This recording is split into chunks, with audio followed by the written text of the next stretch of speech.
देखिए, अगर मैं घर में रहता हूँ तो भूख से मरता हूँ, अगर रोड पे आता हूँ तो कोरोना से मरता हूँ।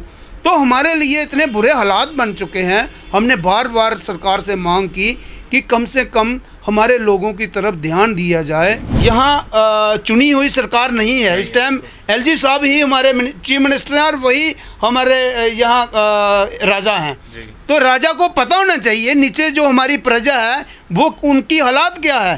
अभी मैं आपसे बात कर रहा हूँ, मेरा ध्यान बाहर है, एक बस निकली है मेडिकल कॉलेज से, वो पूरी भर के।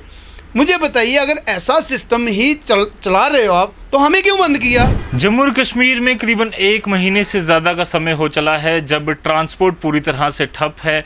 गवर्नमेंट ने परमिशन दी थी कि 50% जो कैपेसिटी के साथ ट्रांसपोर्ट चल सकता है, पर ट्रांसपोर्ट यूनियंस का ये कहना था कि उनको ये गवारा नहीं है क्योंकि नुकसान जो है वो ज़्यादा होगा बजाय इसके कि वो लोगों के साथ जो है वो उनको बिठा पाएँ और अपना खर्चा जो है वो निकाल पाएँ। क्या अब 1 महीने बाद राह इनको दिख रही है? क्योंकि अब अनलॉक की तरफ भी जो है वो जम्मू कश्मीर जाएगा, धीरे धीरे रिस्ट्रिक्शन जो हैं वो हट रही हैं, हालात थोड़े से ठीक हो रहे हैं। तो ट्रांसपोर्टर्स को क्या उम्मीद है इससे, उस पर हम बातचीत करेंगे। हमारे साथ विजय सिंह चिपजी मौजूद हैं, all JNK transport welfare association के प्रधान।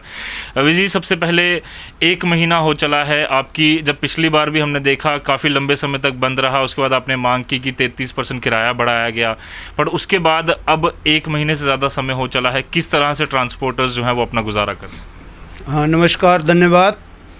पहले तो ये जो लॉकडाउन 1 महीना हुआ है, क्योंकि कल से 1 महीना हो जाएगा, लेकिन हमारी जो ट्रांसपोर्ट है 12 दिन उससे पहले की खड़ी है। क्योंकि आपने देखा होगा जब ये लास्ट टाइम हमने प्रोटेस्ट किया था बस स्टैंड में, तो हमारे एलजी साहब ने एक ऑर्डर निकाला था जिसमें 50% सीटिंग कैपेसिटी के हिसाब से हमने गाड़ियाँ चलानी थी। तो तब हमें जब ये ऑर्डर आया तो वो हमारे लिए एक बड़ा हमें धक्का लगा, क्योंकि हमें पूछा नहीं गया। और उससे पहले जब भी कोई सरकार की तरफ से कोई आदेश आता था तो बीच में बिठा के फैसला होता था कि कल हमने क्या करना है। तो जब हमने ट्रांसपोर्टरों ने अपनी मीटिंग की तो हमने जब देखा उसमें, तो क्योंकि 50% के हिसाब से और वो पुराना रेट लेके तो हमारी गाड़ी नहीं चल सकती थी, क्योंकि उसमें आपने देखा आज की डेट में डीज़ल इतना महंगा हो चुका है। और ख़ासकर जो टोल प्लाजे हैं, अगर बस हमारी चलती है कहीं तो अगर वो 20 सवारियाँ लेके जाएगी तो मुझे नहीं लगता उसका वो टोल प्लाजा भी, इतने हैवी टोल प्लाजे हैं। तो तब हमने वो ऑटोमेटिक की गाड़ियाँ जो हमारी बंद होगी। लेकिन जिस दिन ये ऑर्डर निकला था तो हमें आशंका थी कि सरकार ने ये लॉकडाउन करना है, क्योंकि उसके बाद किया। लेकिन हमारे लिए सरकार ने 10 दिन पहले ही लॉकडाउन कर दिया था, क्योंकि इनको पता था कि जब हम ऐसा कोई ऑर्डर निकालेंगे तो हमें लॉकडाउन करने की ज़रूरत नहीं पड़ेगी। तो बड़ी बदकिस्मत की बात है, आज तकरीबन 45 डेज़ हो चुके हैं, ट्रांसपोर्ट पूरी बंद पड़ी है। ड्राइवर जो हमारे हैं, कंडक्टर जो हमारे हैं, वो बेचारे भूखे मर रहे हैं। वो क्या सरकार को नहीं चाहिए था कि उनकी तरफ ध्यान दिया जाता? और ऊपर से आप देखिए ट्रांसपोर्ट जो हमारा सेक्टर है, क्योंकि हमने कर्ज लिए हैं, प्राइवेट फाइनेंस से लिए हैं, बैंकों से कर्ज लिए हैं, मगर उन पे जो इंटरेस्ट है, 1 साल पहले हमारी गाड़ी बंद रही 2020 में, बड़ी मुश्किल से हम 1-2 किस्त दे पाए। उसके बाद आप देखिए ये 6 महीने हो रहे हैं, ये भी हमारा वो मतलब इंटरेस्ट पे इंटरेस्ट चढ़ता जा रहा है। जो गाड़ी के डॉक्यूमेंट्स हैं, पिछली इंश्योरेंस आप देखिए, हमने जब इंश्योरेंसें करवाई थी, कागज़ डॉक्यूमेंट ओके थे, तो 2020 में वो हमारे जितने डॉक्यूमेंट्स थे वो ख़त्म हो गए। तो थोड़ी सी उम्मीद हमें लगी जब ये अनलॉक हुआ, तो हमने फिर वो दोबारा बीच में 1 महीना हमने कुछ नहीं किया, लेकिन वेट करके जब थोड़ा सिस्टम खुला तो दोबारा हमने वो डॉक्यूमेंट रिन्यू करवाए। मुझे बताइए वो आज फिर ख़त्म हो गए। तो हमारे लिए मुसीबत है। सरकार पता नहीं क्या हमारा इम्तिहान ले रही है। आज अगर हम कहीं कोई प्रोटेस्ट करते हैं तो लोगों की नज़रों में आ जाता है, देखो जी ये कोरोना में ये बाहर निकल रहे हैं। लेकिन हमारे देखिए, अगर मैं घर में रहता हूँ तो भूख से मरता हूँ, अगर रोड पे आता हूँ तो कोरोना से मरता हूँ। तो हमारे लिए इतने बुरे हालात बन चुके हैं। हमने बार बार सरकार से मांग की कि कम से कम हमारे लोगों की तरफ ध्यान दिया जाए। और मुझे लगता है कि ये सरकार सोचती है कि जहाँ तो हम जैसा हमारे घरों में हो रहा है, क्या हम आत्महत्या करें, फिर जाके सरकार जागेगी कि ये लोग वाकई मजबूर हैं। और पीछे आप देखिए कोई 6 दिन एक पहले ऑर्डर आता है जिसमें सेंट्रल गवर्नमेंट 3 करोड़ पे कश्मीर में एक पैकेज देती है जिसमें टूरिज़्म को, और उसमें वो शिकारा है, उसमें वो हाउस बोट वाले हैं। आप मुझे बताइए, ये जो लोग यहाँ बैठे थे, जो बड़े बड़े वादे करते थे, वो यही छाती ठोक के बोलते थे कि हम जम्मू की आवाज़ को बुलंद कराएंगे। मुझे बताइए 3 करोड़ रुपया कश्मीर को दिया और 2 लाख रुपया जम्मू को दिया। क्या मैं ये भी नहीं बोलूँगा कि वहाँ आपने 3 करोड़ रुपया क्यों दिया, मगर जहाँ ज़रूरी था वहाँ नहीं दिया। कश्मीर से इन्हें ज़्यादा प्यार था, कश्मीर में जाकर इन्होंने 3 करोड़ रुपया दिया। तो हमारी हालात इतने बदतर बन चुके हैं। अगर ये मुझे नहीं लगता कि ये अगर अनलॉक ये करते भी हैं तो जब तक हमारे साथ बैठेंगे नहीं तो गाड़ी नहीं चल पाएगी। नहीं, पिछले 1 महीने की आप बात बताएं, क्या 1 महीने में सरकार के किसी भी नुमाइंदे ने आपको फ़ोन किया, सुध लेने की कोशिश की कि कैसा आपका गुजारा चल रहा है, कुछ राहत आपको चाहिए या ट्रांसपोर्ट खुले उसके लिए कुछ प्रयास किए जाए? किसी ने, देखिए जितने हमारे लोग हैं इसमें ट्रांसपोर्ट 75,000 कमर्शियल व्हीकल्स है जो पूरा रन करता है पूरी हमारी जेके यूटी में। मगर आप देखिए एक गाड़ी में 3 लोग सफ़र करते हैं और इसके अलावा बाकी सारे भी हैं, जैसे मिस्त्री है, स्पेयर पार्ट्स वाला है, इलेक्ट्रिशियन है। तो 3 लोग तो सफ़र कर रहे हैं जिसमें मौलिक है, जिस पे हैवी टैक्स और बैंक की इंस्टॉलमेंट चढ़ रही है। तो जो ड्राइवर और कंडक्टर हैं, जिन लोगों का रोज़गार ही यही है, तो वो और कोई काम नहीं कर सकते। और बीच में अगर कोई इक्का दुक्का कर भी रहा है मजबूरी से, तो वो बेचारा कहीं मजदूरी कर रहा है, कहीं रेडी लगा रहा है, कहीं फड़ी लगा रहा है। लेकिन सरकार ने 1 महीना हो जाने के बाद भी जब हम कोई बात करते हैं, क्योंकि ये लोग हमें अप्रोच करते हैं, जनाब क्या हुआ, जनाब मर गए, तो जब हम ऊपर इनसे बात करते हैं तो ये वही रोना रोते हैं, जी कोरोना है, किससे बात करें। क्यों? हमारे जो एलजी साहब हैं, यहाँ चुनी हुई सरकार नहीं है इस टाइम। एलजी साहब ही हमारे चीफ मिनिस्टर हैं और वही हमारे यहाँ राजा हैं। तो राजा को पता होना चाहिए नीचे जो हमारी प्रजा है वो उनकी हालात क्या है, वो कहाँ इनके जो सबॉर्डिनेट जो बनाए हैं इन्होंने, एडवाइज़र्स बनाए हैं। कम से कम इतना बड़ा ट्रेड है हमारा, और हम हमारी जो इंडस्ट्री है ये करोड़ों रुपया इनको टैक्स देती है। देखिए आप, हमारा जो टैक्स है कहीं चोरी नहीं होता, मगर हालात ऐसे हैं कि हम सुनाएं और क्या सुनाएं, और सुनने वाला है भी कोई नहीं, किसको सुनाएं। और जैसा मैं सुन रहा हूं कि ये अनलॉक होगा, तो मैं आपके माध्यम से एक चीज़ क्लियर कर दूंगा सरकार को कि आप 2 साल रखिए, भूखे मरेंगे, हम रोडों पे भी निकलेंगे, लेकिन गाड़ी तभी चलेगी जब हमारी जो मांगे हैं, जो हमारी जेन्युइन मांगे हैं। नेबर स्टेटों ने टैक्स माफ़ किए, उन्होंने इंटरेस्ट माफ़ किए, तो यहाँ हमारे पीछे बैंक लगा है, नोटिसों पे नोटिस आ रहे हैं। मुझे बताइए कि अगर मेरी गाड़ी ही नहीं चली 1 साल 1.5 साल, तो मैं किस्त कहाँ से दूंगा? नहीं, अगर अभी लो कर दिया जाता है और फिर कहा जाता है कि 50%, तो आप तैयार हो जाएंगे चलाने? बिल्कुल नहीं, गाड़ी कहाँ चलेगी?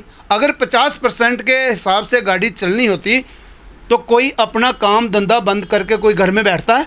मुझे बताइए, आज आप मीडिया एक जो चौथा पिलर माना जाता है, क्योंकि इस दौरान कोरोना महामारी में खासकर मैं ट्रांसपोर्टरों की तरफ से सल्यूट करता हूँ मीडिया को। सबसे ज़्यादा काम मीडिया कर रहा है इस टाइम। सच्चाई, आप जाइए बस स्टैंड में जाइए, और लखनपुर से जितनी इनकी एसआरटीसी की बसें आ रही हैं फुल कैपेसिटी के हिसाब से, अभी मैं आपसे बात कर रहा हूँ, मेरा ध्यान बाहर है, एक बस निकली है मेडिकल कॉलेज से, वो पूरी भर के। मुझे बताइए, अगर ऐसा सिस्टम ही चला रहे हो आप, तो हमें क्यों बंद किया?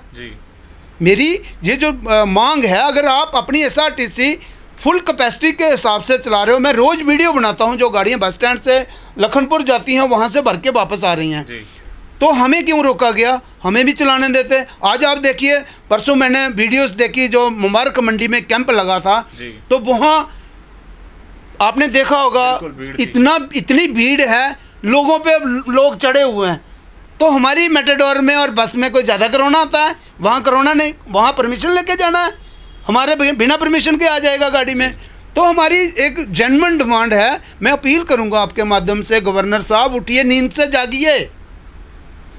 और लोग आत्महत्या करेंगे, बाहर निकलेंगे तो तब जाके आपके कान में जो जूं रेंगेगी। तो आज मैं आपके माध्यम से यही अपील करूंगा कि हमारे हालात बहुत बुरे हैं। और ये एक बात और भी क्लियर करूंगा कि ये मत सरकार सोचे कि जब तक अगर अनलॉक होता भी है तो हम उस कैपेसिटी के हिसाब से जो आपने ऑर्डर किया है हमारी गाड़ी नहीं चल सकती। पर अगर 50% से चलाने के लिए कहा जाता है तो क्या क्या ऐसी चीज़ें हैं, अगर वो आपको कहीं ना कहीं रिलीफ मिल जाए तो आप भी अलो कर लेंगे चलाने के? देखिए, पिछली बार जब सरकार ने आपको पता ही है, जब 2020 में ये एक साल हम खड़ा रहे, तो जब अनलॉक बंद जब हुआ तो हमें बुलाया गया। तो हमारे साथ अच्छे माहौल में मीटिंग हुई और मीटिंग में उन्होंने हमें भी पूछा गया और हमने लोगों को देखते हुए, आपने देखा होगा उस टाइम जब गाड़ी हमने चलाई तो मेटाडोर खाली चलती थी, 10-15 दिन लोग घरों से बाहर नहीं निकले। लेकिन हमने एक शेड्यूल बना के गाड़ियाँ चलाई जहाँ जितनी ज़रूरत थी, क्योंकि सारी गाड़ियाँ निकलती तो लोग नहीं इतने थे। लेकिन हमने 4-4, 6-6 करके धीरे धीरे जब ट्रेन पटरी पे लौटी तो इन्होंने वो भी किराया वापस ले लिया। लेकिन जब चलाने थी इन्होंने हमें 30% किराया दिया और 67% सीटिंग कैपेसिटी दी।